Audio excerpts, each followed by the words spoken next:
Reprocessing is a type of exposure therapy. So there's a couple of schools of thought around how bilateral stimulation is actually working. So often I'll explain both to my clients. So the one way that it works is just like any other exposure therapy, and we've been doing exposure therapies for years and years and years as psychologists.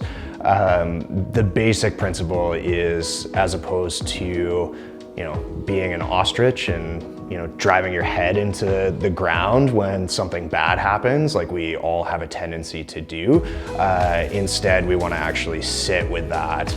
And it gives us an opportunity, one, to just build up general distress tolerance skills.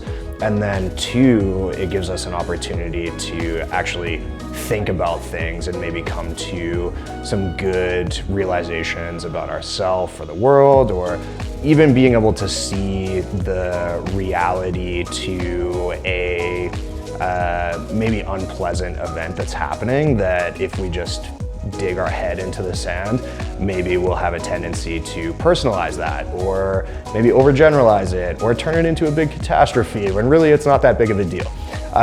So that's sort of the straight up exposure side of it.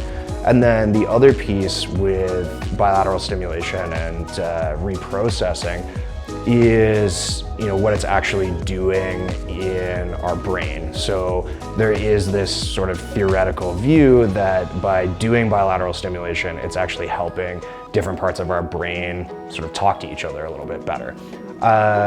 Regardless of which theory we subscribe to, or if we're into both of them, the results are always the same, which is it shows as good efficacy or better efficacy than just straight up exposure therapy.